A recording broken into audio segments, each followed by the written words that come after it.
You are now locked into Radio Juxtapoz, the home of contemporary art and culture conversation. Coming up today. I've gotten messages like, hey, really like this girl that's like in the bathroom. Could you make her redhead instead of like, could you lighten her skin tone? Like, I'm like, guys, you're missing the point here. At first, I used to try to like educate them on why it's important to normalize seeing or just at least accepting art for what it is. And if it doesn't look like you, it's okay. But now I'm at the point where I just like ignore those messages. This is Radio Juxtapoz.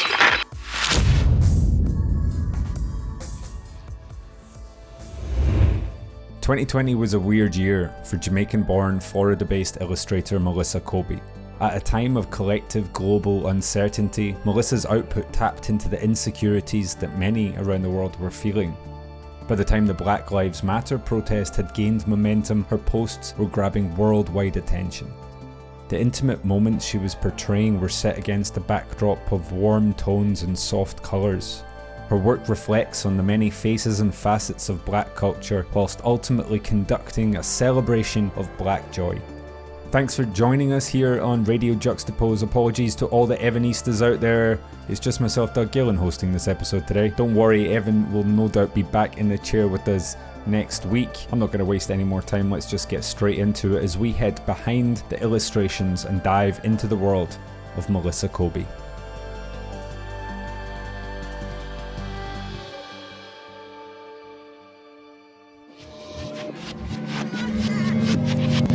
First of all, thank you. No, thank you for reaching out. I always like doing this because it's kind of like, hi, complete stranger. I'm going to sit down now and talk for an hour with you and try to get as deep into you and your practice as I possibly can, which is so weird when you think about it. It's really weird. And you're on, honestly, this is the first podcast I've ever done. I'm painfully shy and I I don't really like talking to people that much. I like always say no to interviews, but I'm trying this thing where I say yes to new opportunities now. So you are the first, real like hour and a half long conversation I will have had. Wow, thank you. That's a lot of pressure on both of us now. I know. If it makes you feel any better, I'm more nervous. I have my AC on and it's like hot in here because I'm so nervous. It's hopefully not going to be too Okay. too grueling an experience. Where are you just now? Anyway, let's get some context. Yeah, so I am located in Tampa, Florida. I'm a Tampa gal. Been here 3 years with my husband. We moved here. He got a job here and just packed up and moved from Miami. What is your job? What is your Oh. job? My job. So I am I'm a patent researcher for a patent research company called IPD Analytics. We deal with like loss of exclusivity information for pharmaceutical patents. So it's nothing like my new passion, not new passion, but my passion and the thing that's like really been driving me this past year. So how do they have any? This is funny because it's like that feels like there's no crossover there at all. Zero crossover. I've always been essentially like a creative person. I've been drawing, painting, sketching, doing all the things since I've been very young. Like my only thing I used to ask for as a kid was like art sets and paintbrushes and pencils. So I've always just been really creative. But what I did not do was really focus on art until until 2020. Like every time I had this like stroke of creative energy, I would maybe paint something and then put it away. I'm like, no, go focus on school or go focus on your day job. But something about being in quarantine just like really made me want to, try something that would make me feel better ultimately. So I was like, I'm going to spend all my time doing art now. Like, there's obviously a lot to unpack there. Were you making on a kind of strict routine basis? Were you still creating behind the scenes before anything came out, or was this just a complete change? Complete change. So I actually like pulled up a canvas that I was working on for over a year. I pulled it out of like the closet last week. And I think the last time I touched it was 2018. And I still haven't finished it. So, so I really I was never focusing on anything. What I think the catalyst for me just kind of wanting to go back to being routinely creative was After we got married in 2019, the only thing that I got to do for our wedding, my husband and I, was to create our menu cards. So I was like, I want to have some kind of hand in this. I'm going to watercolor, hand paint all of these menu cards for every person. So I did like 150 of them, and it felt so good. And that's when I was like, you know what, I'm going to go back to Blick and the art stores and buy all the paints again. I'm going to get back into this and I want to do this. And so actually, before 2020, like December 2019 to like January 2020, I was gung ho about making wedding stationery. And so I was in my apartment, like hand painting all the time and trying to get this like wedding stationery thing going.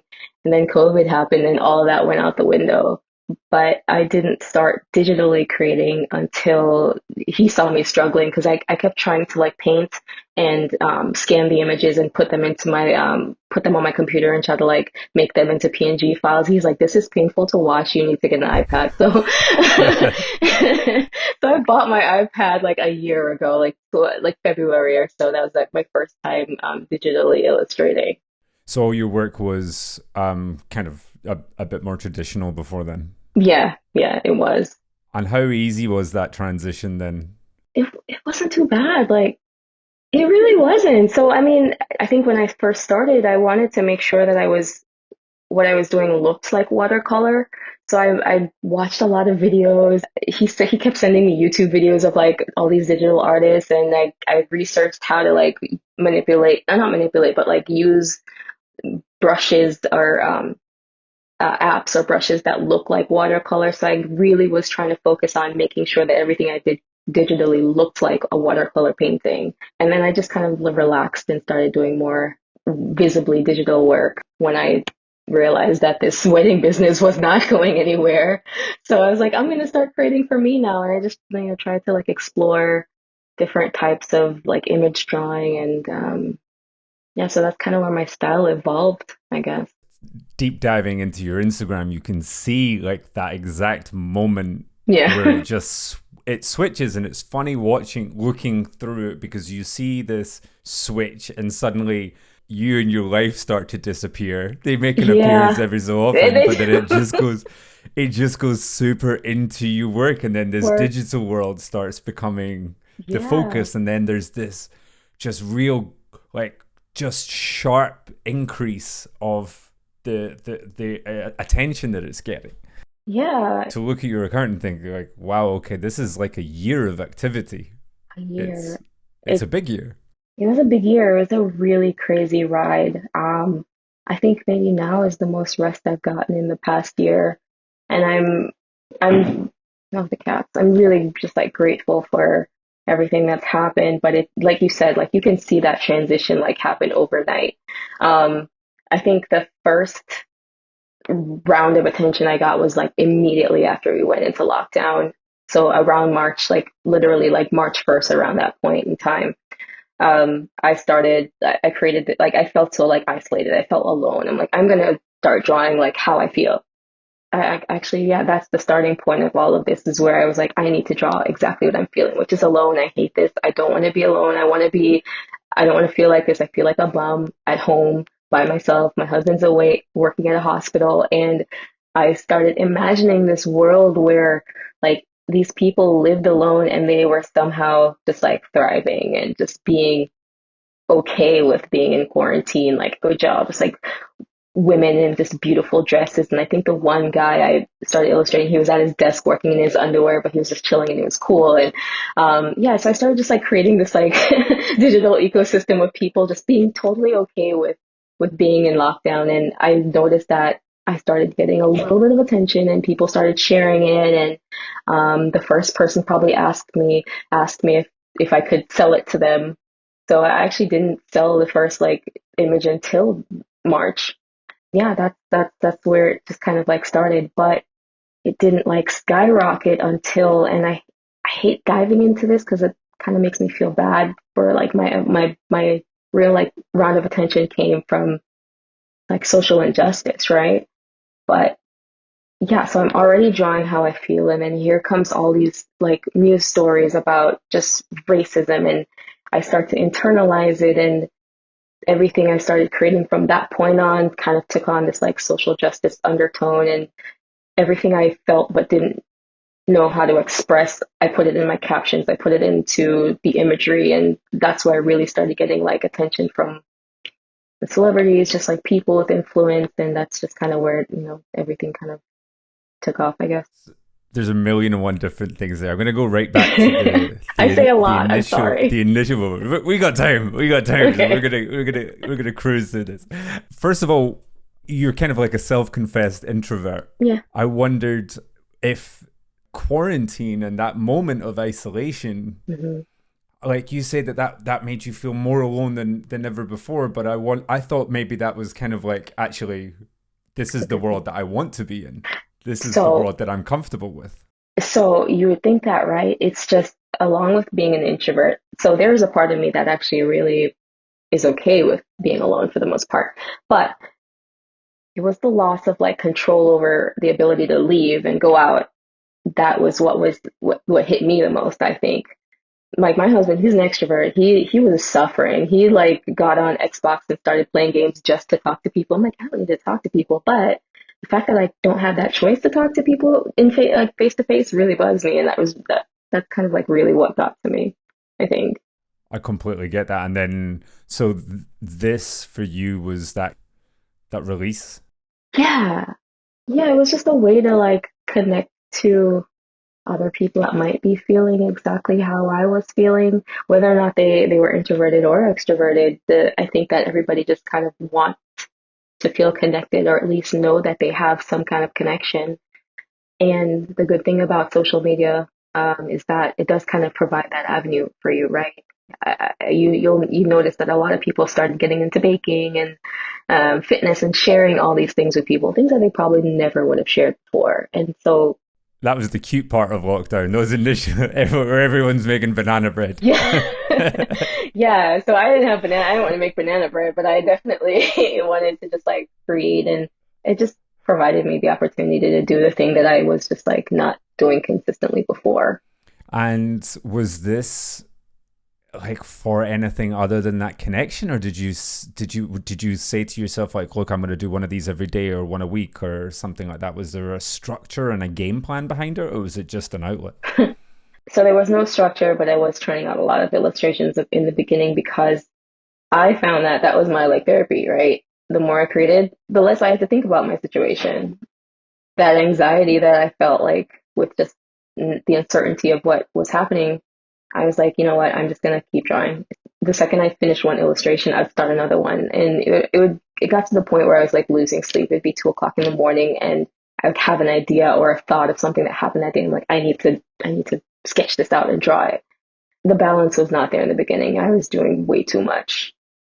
But this is interesting because I wanted to ask you about this as well. It's like particularly on your feed, it's kind of like reinforcing that idea. Sorry, reinforcing the idea of always making sure that you're looking after yourself, the self-care and giving yourself the space. And I wondered how you are at sort of practicing what you preach on that one. I'm a hypocrite. I'm a big old hypocrite. So, well, It's hard. I will say this. It's hard, but I did think it was self-care initially, right? Because instead of like I did that so I didn't have to like worry or cry or stress out, even though I kind of really was just putting a rug over processing. To me at that point, it felt like it was the thing to do. Like if I do this, I will feel okay. But then it it kind of got away from me to the point where my husband was like, listen, you need to create like space to do other things. Like I realize that you have your iPad glued to you at all times, and you need to put this down. And we struggled with it for a little bit. Like I had to come to terms with I could not keep it by my bedside. I have to like leave it in the living room. So like this coping mechanism, like I had to like readjust that and create boundaries for myself and really actually start practicing self-care. But that didn't come till much later on. Yeah. Going into that kind of moment that you really started to see things take off, and then that changed, and and there's a lot to unpack on this one, especially because of its context. You're suddenly getting all this attention, so you've got dopamine hits coming left, right, and center as your Instagram's blown up. But there's at the heart of it something really, really conflicting and Mm-hmm. and important. How did you feel during this period where you've got so many different things pulling at you? It con Conflict was like, it definitely, it was hard. It was really hard. So, um, let me check the month. So around like May or so was probably where I started paying attention to the messages in the inbox, because they were coming hard, and they were coming fast.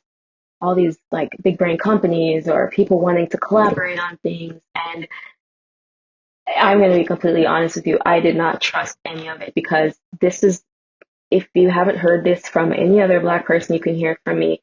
There was just this unsettling feeling of never being given like a platform to speak, to share your talent, to do anything, or kind of like being passed over for opportunities. And all of a sudden, because of what is happening in the media, all the people that never paid attention to you before, they're all here knocking at your door.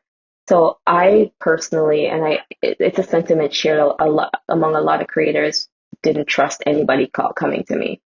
They were like, "Hey, can we use you to do this, to create this piece? We want to put you on have you create a book cover," or like all these opportunities. I'm like, where were you people before? But what I decided to do was really vet the opportunities that I would say yes to.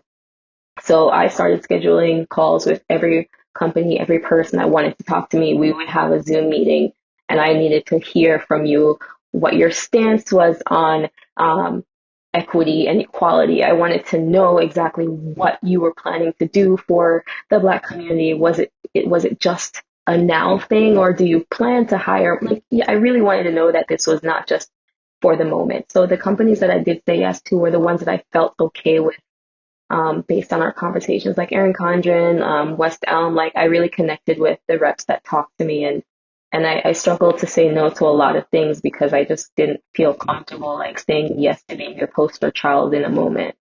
Looking back on that, how do you feel about that moment where there was this attention? Do you feel that enough happened during that moment to really to move the window, to the right side? I think it's a stepping stone. I think that in what I rationalized for myself, and I did feel really good seeing a lot of other like illustrators of color getting around the same amount of attention that I've been getting, and it made me feel good knowing that at least there is this visibility for not just me but for more people. But I also told myself, and I believe that with with these opportunities and the attention that I've gotten, at least opens the door. At the very least, it makes it seem possible for somebody that's coming up who might not have that same like meteoric like rise that I did, or they're probably struggling, but at least they know that there is this chance that somebody like them can potentially get a contract to work with a big brand or something, or the window's open for them. So I'm okay with creating that like that bridge, I guess. And not me essentially, but just like illustrators or creators like myself. I'm okay with us like paving the way and opening more doors for others. Did you have a network of peers that you could talk to and decide things on what path to go down together?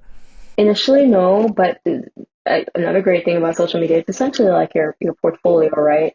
I started noticing like even when they would do, I started following like other artists when I would see them being either reposted, or if somebody reached out to like feature me in a magazine or article or something, they would have me on a list of other artists. So I connected with other people that way, and I'm okay with texting and talking to people versus meeting them. So I was okay reaching out and saying, "Hey, how do you feel about this?" And I think I met a few people that I trust to like have these like conversations with, and I think we're on the same page now, where these are great opportunities that we wouldn't have gotten otherwise. So the hesitation is a little less than it was before.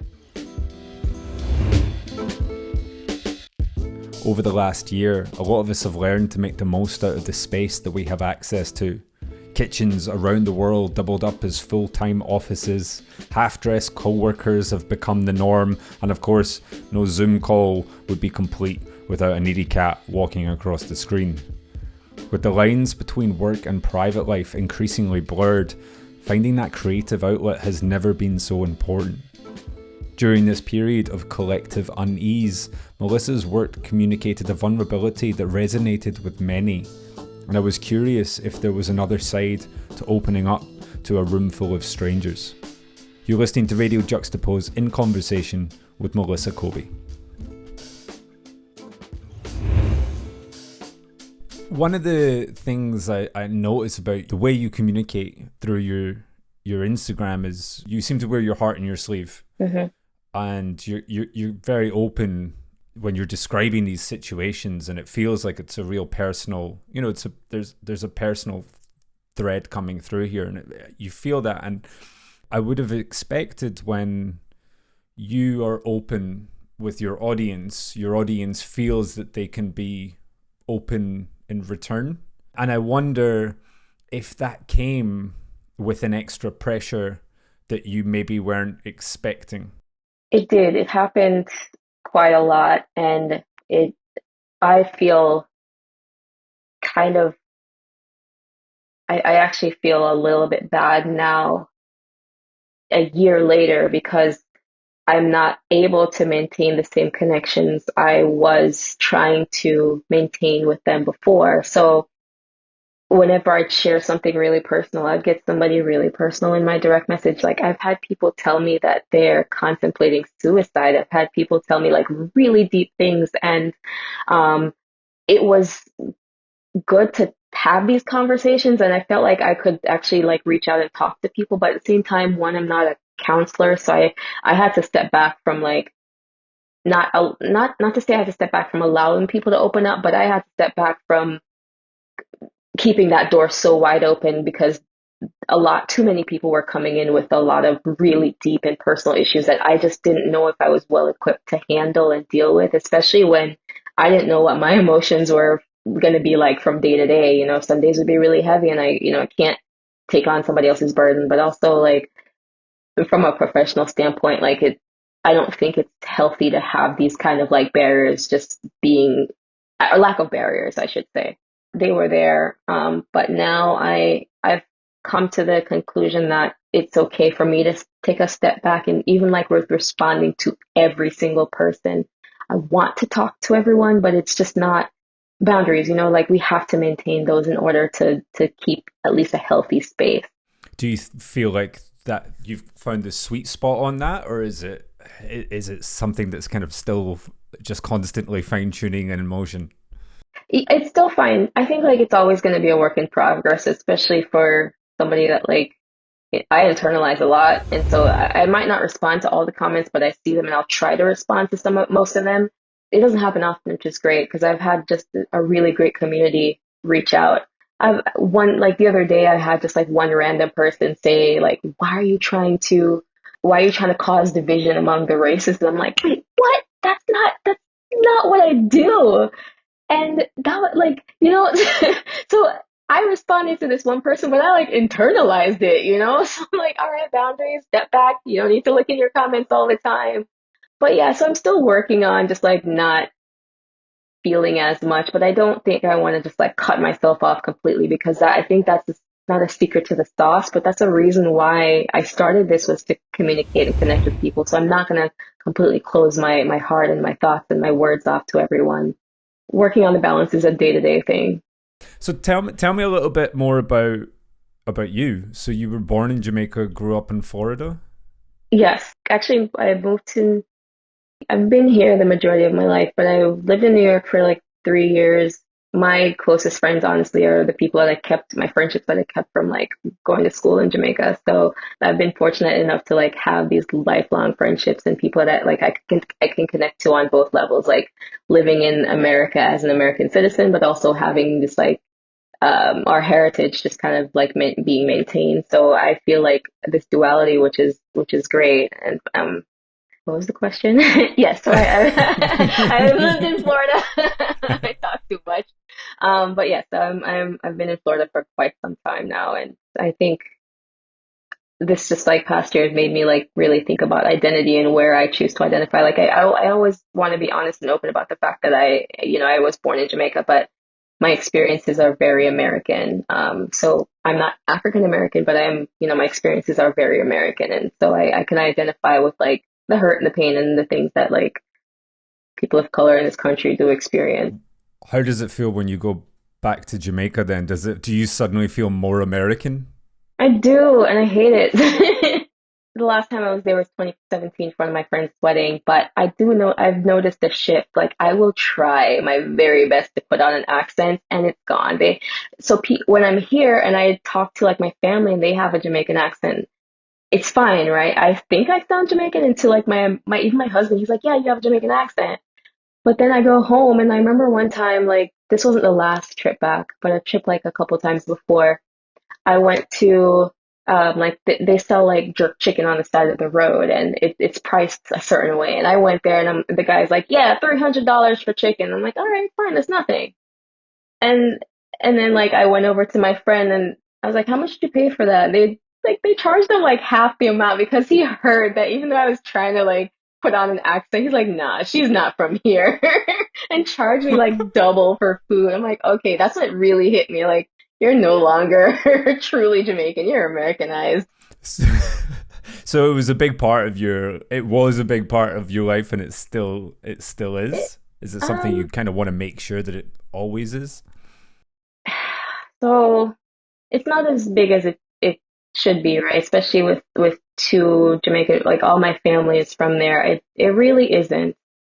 And there is this like slight guilt that I don't have more of a connection to my Jamaican side because I don't even like cook or eat Jamaican food anymore. It's terrible.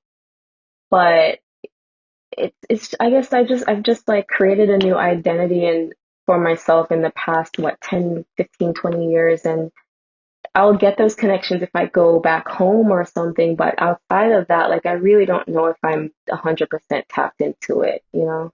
Mm-hmm. So was art always a big part of your life? Yeah, it was. Like I was never this outdoorsy sports kid. Like I think my mom my mom is just wanted to keep us safe, and so instead of like buying us bikes, she would buy me paint sets to just like keep me quiet in the corner. That's clever. Yeah, so art, That's a right, good right. tactic. I've never broken a bone, so thanks, mom. She did her job.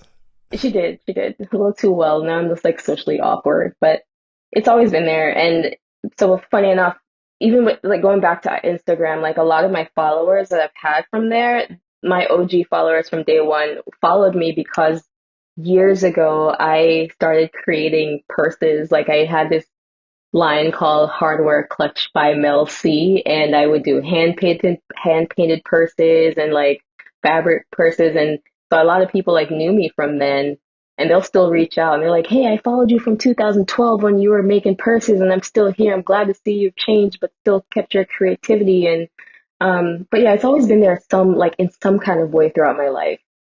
Just it's just now my focus. Before the purses, what kind of art? I'm gonna go right back and figure out Oh the yeah, first sure. art, the first art that you were making. Because it seems to have kind of evolved through stages. Yeah, no, I was doing acrylic and watercolor paintings, just like I said, off and on throughout the years. Like I have canvases from years and years. Like I think maybe I have like canvases from like maybe 2008, but never really shared them on social media in any like great length. Maybe you can find one or two pictures online where I was like, oh, I just created this. I didn't expose myself to the public as somebody who like every people knew that like I like my friends and close family, like they knew like I would always want to be creative. Like I worked as a makeup artist for a while. The like actual sitting down and physically painting was always so sporadic. And I think if I'm being honest, it was because I was afraid to adopt it as my primary identity. Yes, being an artist is great, but I never saw like an avenue where I could just truly say I want to be an artist and make money off of it and just like go to school for it or just like make it be my primary focus. I always like tried to make sure that I had my day job, I was going to school, and it was just a hobby. Like I forced myself to put it on the back burner essentially. Did you ever think to yourself, I'm going to be an artist? Or was it just not in the equation? No, I wanted it. I wanted it so bad, but I was scared to take it. Even at one point, like I think like after I finished undergrad, I wanted to go to grad school for art, didn't know how to bridge this gap from doing like psychology to going into, getting a master's in fine art or something. And so I was like, no, you need to go to school for go back to school for psychology, go back to school for business, be structured and like corporate, leave the art alone. It's silly. And so like that's the kind of mentality that I had, which is really terrible. Not terrible because I feel like a lot of people have that mentality, right? But Hmm. that was always it. It was just like, okay, you can paint in your spare time, but make sure you get your day job done. So if anybody asks you what you do for a living, you can say, I'm a patent researcher, or, so I just ran away from it. Is that mainly because art just wasn't in your head? It wasn't a career. It's, it's not that it wasn't a career. I just, I, I didn't know how to make it a career. And also, I thought it was more important to have a career that people understood and respected. And let's be real, like it's a it's a big leap to go from having structure and, a steady paycheck to like, even though you love it's your passion, but like knowing exactly how to make money off of this thing. So it was just never something I was brave enough to take on. That kind of obviously started to change, and you're still, Hmm. I assume, given that it's only a year, you're still in the very early stages of this, Yeah. going into the other side, the strategy of it. What was that like? This, your main output is Etsy, isn't it? Yeah. So there was no strategy. This all fell into my lap. You're right. It's only been a year, and here I am, like, I don't know when this is going to air, but here I am a day before I'm going to put my 2 weeks notice in for my 9 to 5 because Shit, yeah. yeah, remember we were talking about like fear and not taking that leap. Like I'm at the point where I feel like I am ready to accept and and go and really dive into this. So yeah, it's happening tomorrow. But strategy, no strategy whatsoever. I just sold my first print to a friend who was like, "Hey, I want this quarantine piece. Give me three." And then, like overnight, terrible things started happening, but that translated into really wonderful things starting to happen for me.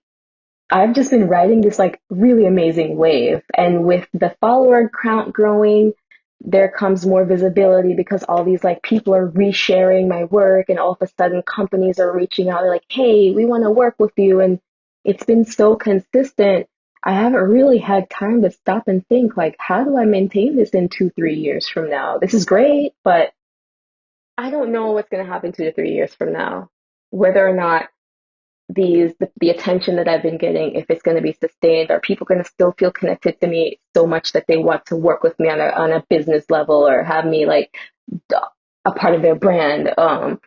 Or are they going to still buy my art off of Etsy? I don't know. What I do know is I'm kind of over living in fear of diving into this creative side of me that really just makes me feel 10 times better than having a 9 to 5 has ever done.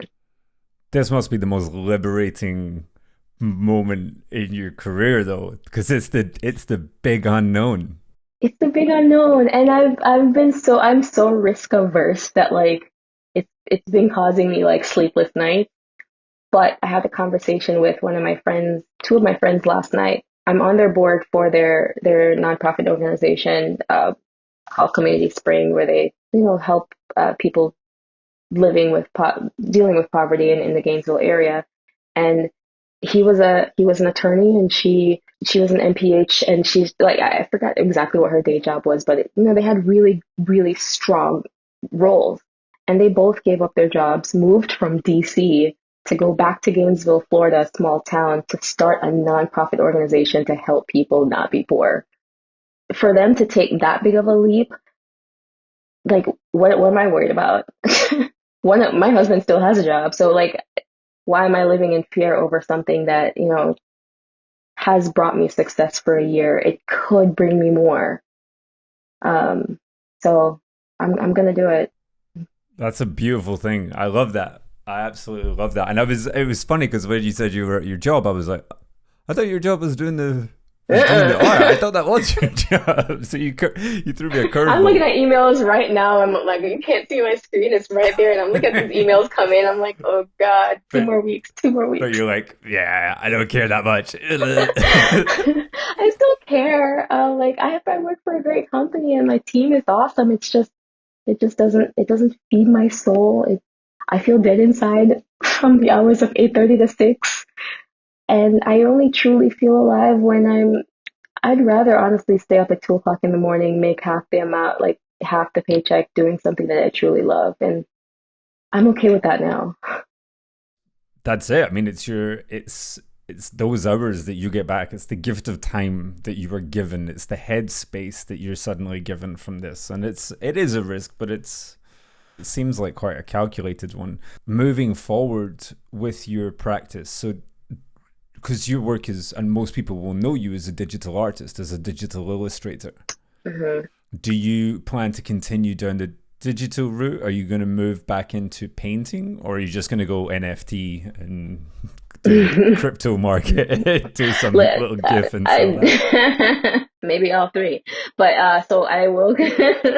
I saw somebody like do an NFT on my feed, and I was like, wait, are regular people doing that too? Should I be doing that? So I have projects that involve actual paints that I'm so excited about diving into. I have a mural scheduled to do that. It's past due, and the second I quit my job, I'm just gonna head straight to that wall and get it done. But yeah, I don't want to just like pigeonhole myself into digital creating. I need to like really fine tune this like painting skill, and if I could master digital work, like imagine what I could do if I did all of it and really spent my time on like fine tuning all of my skill sets. So yeah, balls to the wall, like nothing's off limit. I guess I kind of probably jumped over that bit, but yeah, I know that art has always been a part of your life, but where did you have any sort of more formal training? So no formal training. My parents, they don't, nothing. But I will say I have a set of twin uncles that one of them, he is a fine arts painter, oil painting, just does amazing work. Like me, he has not made it his like life goal to just fully pursue it, but he is just exceptionally great. And then his twin brother is a musician and like plays all the instruments by ear. And lo and behold, my older brother, is that person. He plays everything. And the last I talked to him, he's like, yeah, I'm playing rhythm guitar. And I'm like, wait, I thought you learned bass. I'm like, no, I just picked it up and it's good now. And so he like plays professionally the guitar, plays the drums, plays the piano. But I think that we kind of got it from our uncles because my parents don't have any kind of like artistic ability whatsoever. How do your parents feel about? Do they get the art? They don't get it. This is super personal. Do they know that you're about to hand in your notice? No, they don't. They don't know. They don't know. How's that conversation gonna go when they listen to this podcast? Listen, they'll be fine. I'm an adult. I pay my own bills. They can't say anything. So it's funny. This is how little understanding they have of like what's happening in my life right now. I told them, no, my brother told them, hey, Melissa got a deal with Google to like create their wallpapers on Google phones. And my dad texted me. He's like, hey, congrats on the Google thing.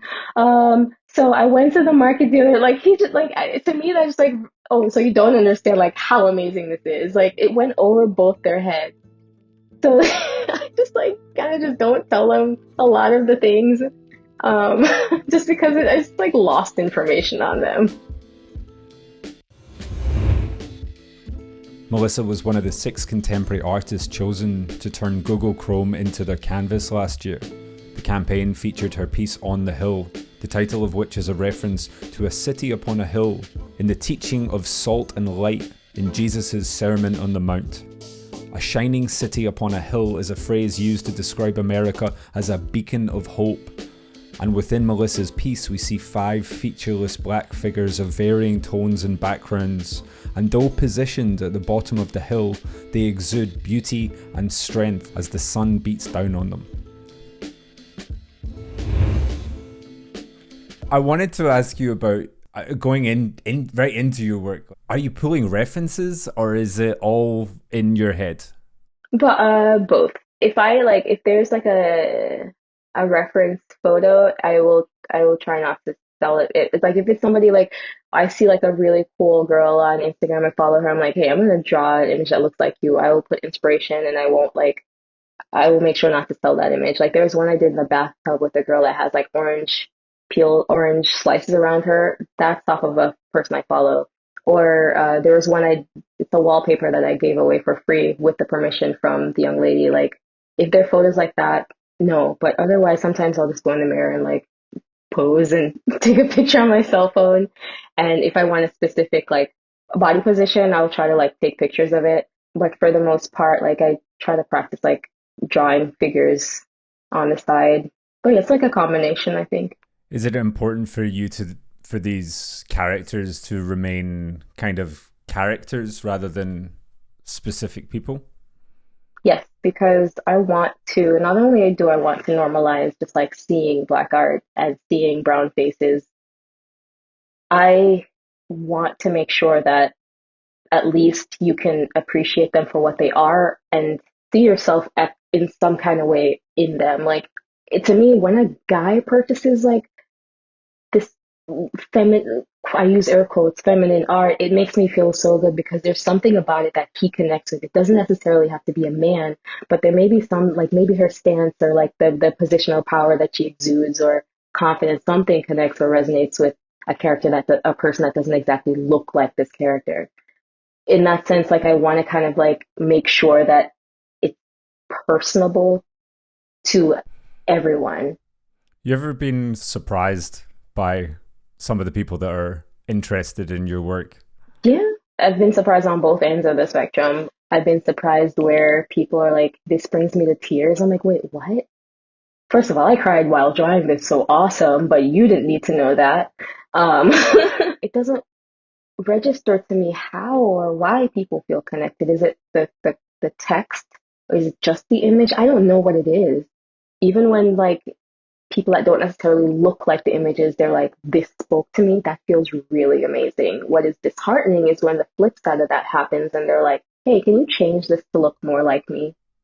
Oh, really? Oh, God, yeah. I've gotten messages like, hey, really like this girl that's like in the bathroom. Could you make her redhead instead of like, could you lighten her skin tone? Like, I'm like, guys, you're missing the point here. You're missing the point here. Oh, wow. See, yeah. The boldness of the few. At first, I used to try to like educate them on why it's important to normalize seeing or just at least accepting art for what it is. And if it doesn't look like you, it's okay. But now I'm at the point where I just like ignore those messages. Yeah, that you can't take on that No, responsibility, that role. right. It's Not not. when It's you've not got my place. 150,000 followers or however many billions. No billions, but like yeah. No, but yeah, it's not my job to educate people anymore. I think I've said what I needed to say and I will continue to say what I want to say, but that's not something I want to keep repeating. Do you have to be in a space to be able to create, or have you, and I guess this is maybe going to change once you kind of go full time, like tell me about that physical space and the head space that you get into when you go to make, like, because there's something maybe routine about it, or it's going to become a bit more routine about it, I imagine. Yeah, I don't know what that routine is going to look like. Whoa, that's going to be crazy. So right now it's the good and bad of it is that it does come from my heart and it sounds super cheesy to say, but it does. Like I don't post anything. I don't draw anything unless I'm feeling really deeply about something. And that it just depends on how I'm feeling in a moment. And I've had blocks where I'm like, I feel happy and I'm okay and I don't have anything to draw right now. So, and yeah, But I will try to like illustrate positive and like light things too. But like there are just moments where I'm just okay with being present in the moment, and that wasn't something I had initially. Like I had so many thoughts and feelings to get out. Like I was just like churning out illustration after illustration.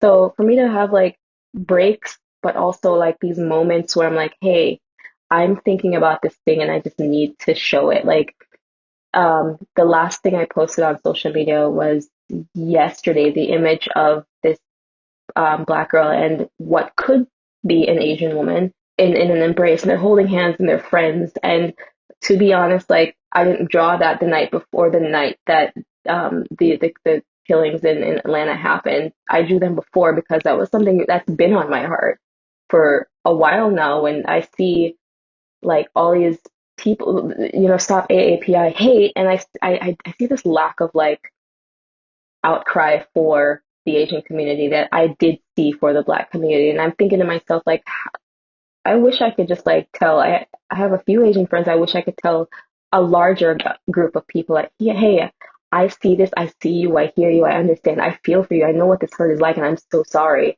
I wish I could do more.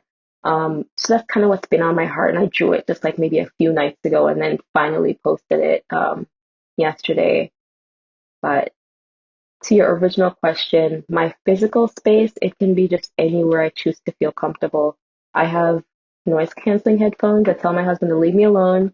If I if if I can't get like I have an office, but I don't actually illustrate here because this is my day job and I kind of like keep those two things separate.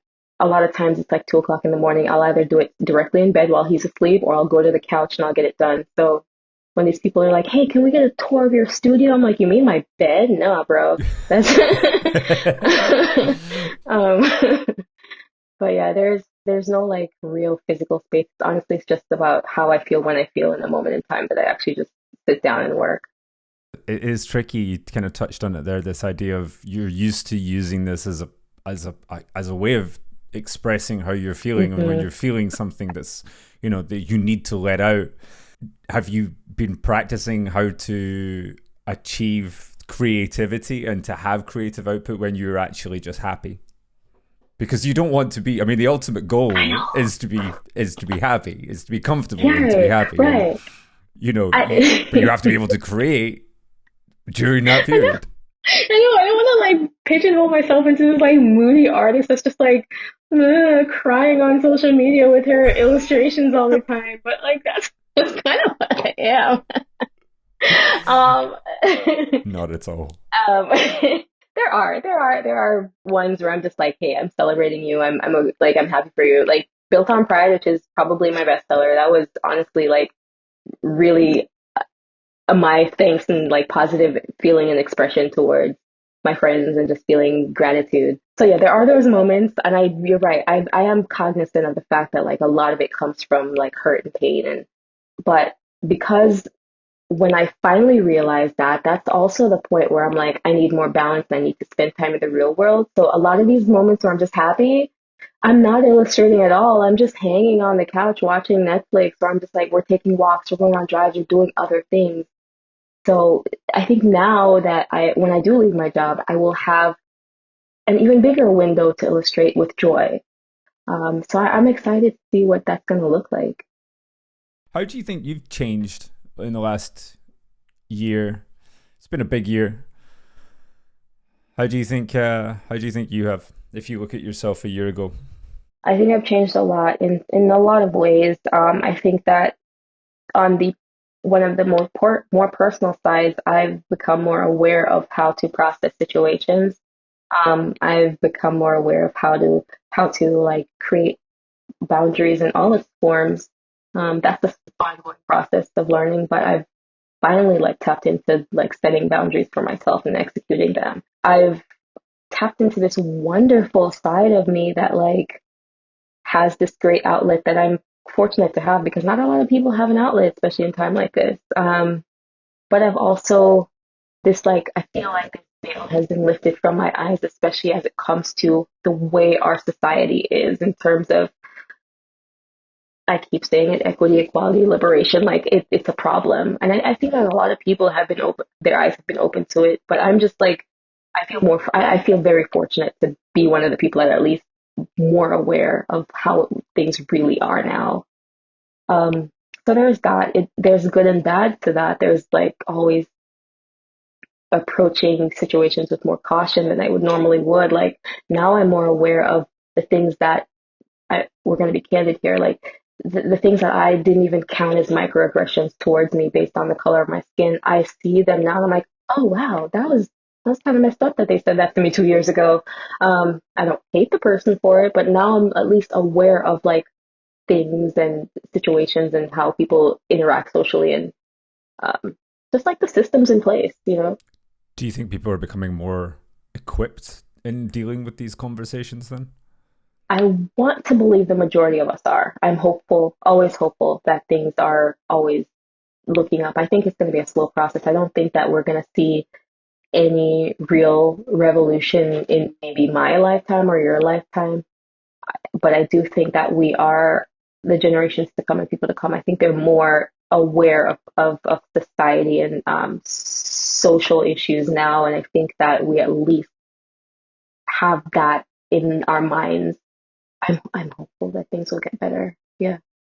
Yeah, I like to believe that things are, and it might often not seem like it because we have these moments of like mind blowing, actions or presidencies or whatever it might be, and it does sometimes feel like, yeah, this is terrible, but it is always moving forward. I really do believe. I believe that personally. I believe that we are moving in the right way, even though it might not feel like it sometimes. What's your favorite plant to paint? I'm sorry? What's your favorite plant Oh, to draw? Monstera. I love it. This is a random question. Wait, what? I was like, excuse me? I thought, where's the natural place to go in the conversation after talking about social justice? So random. It took me a second to register what you said too. Like, what's my plan? Oh, plans.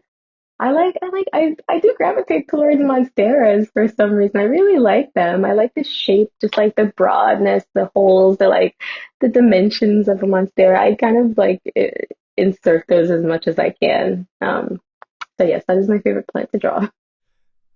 Look, I think that is absolutely brilliant. Unless there's anything else. I mean, I'd ask you about what's coming up for the future, but I think we kind of know what's coming up for the future. We're gonna quit. Have you got? I mean, maybe I should formally ask, just in case you're still holding on to something that I don't know about.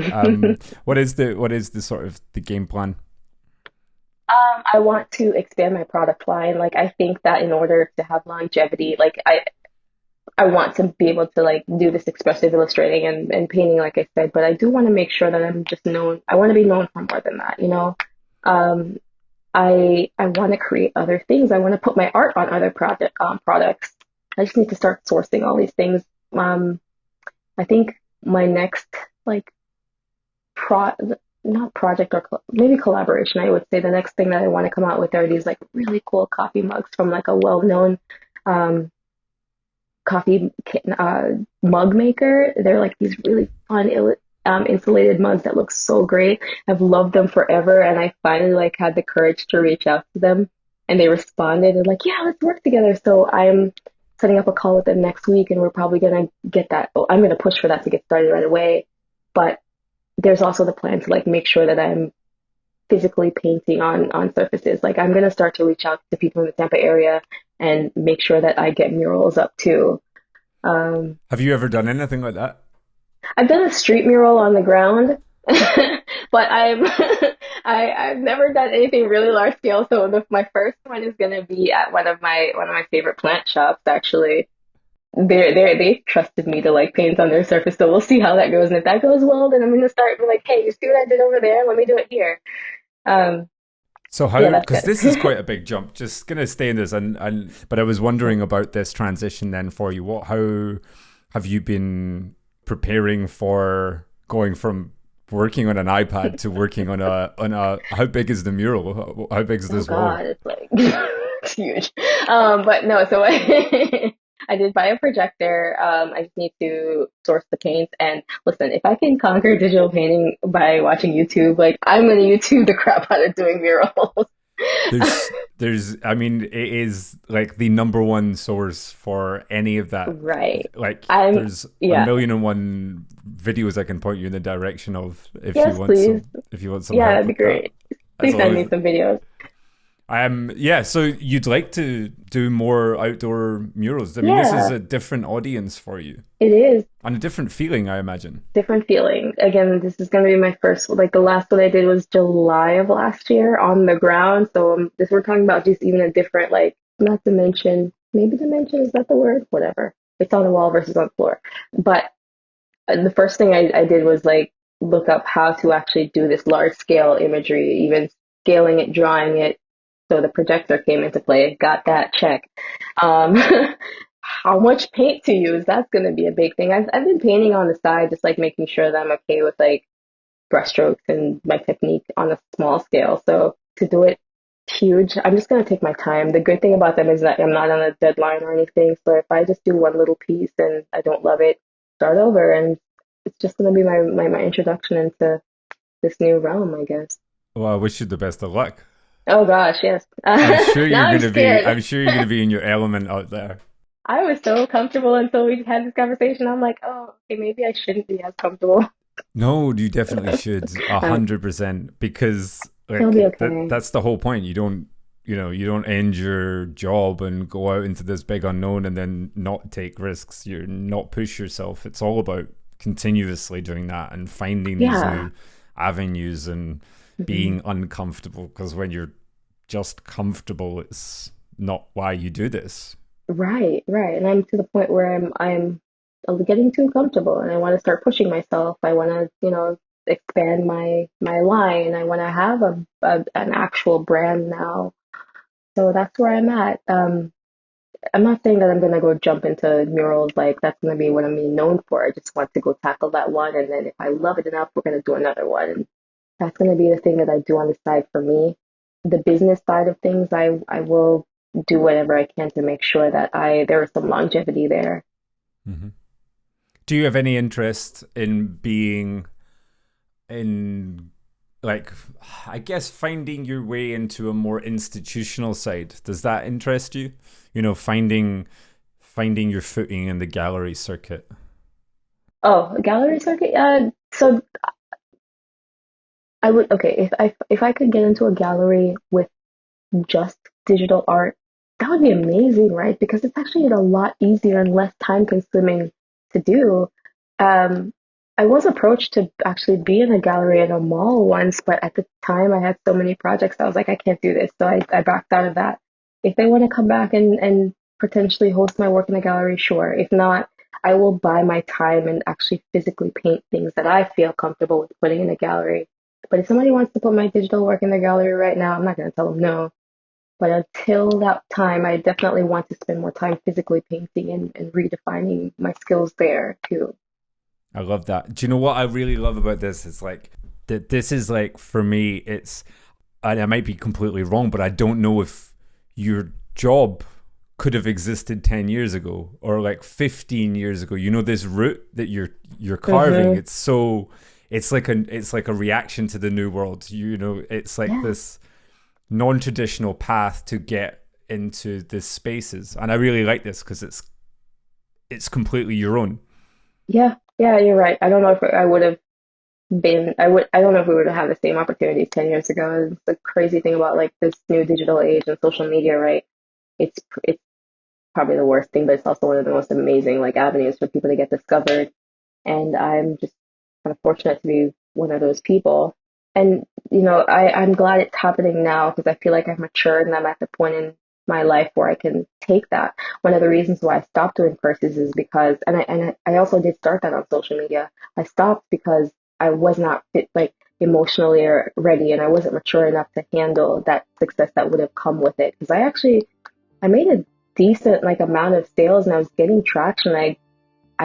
I was too afraid to grasp it, and I backed out completely and went back to, what I did? I went back to grad school for business because I felt like that was the safer route to do and completely dropped the courses cold turkey. So for me to be at this point, like really just like reaching out and grabbing this like digital attention and these wonderful things that are coming with the time that we're in now. And I'm just like, I have to take it. I have to take this chance now. I love it. Yeah. And you're doing it. You're doing it. And there's, you know, that's it. You've done the hard part, or you're about to do the hard part, and then it's just one direction up. I'll have forward. no chance. Yeah, I have no choice but to continue to carve out a space for myself. Like before the space was carved for me, I kind of have to do the work now, I think. Like there was this comfort in knowing that I had a 9-to-5. Like if I didn't get two big jobs in a week, I'm like, it's okay, I still have a day job. Now I'm gonna have to like maybe actually start reaching out to companies to work with them versus just letting them come to me. And so I have to put work in now, and I'm okay with doing the hard work, I think. Just hitting that send button on that sorry for your loss email that I'm going to send to my company. That's it. And then and then go over there. With the wind in her sails, it looks like Melissa is heading out on a completely new adventure in her life, and we wish her nothing but success on that journey. Be sure to follow Melissa's work over on Instagram. As always, we will put links in the description, and while you're there, why not give us a follow at our new home at Radio Juxtapoz. We'll be back with you all real soon. Till then, take care of yourselves and each other. Peace.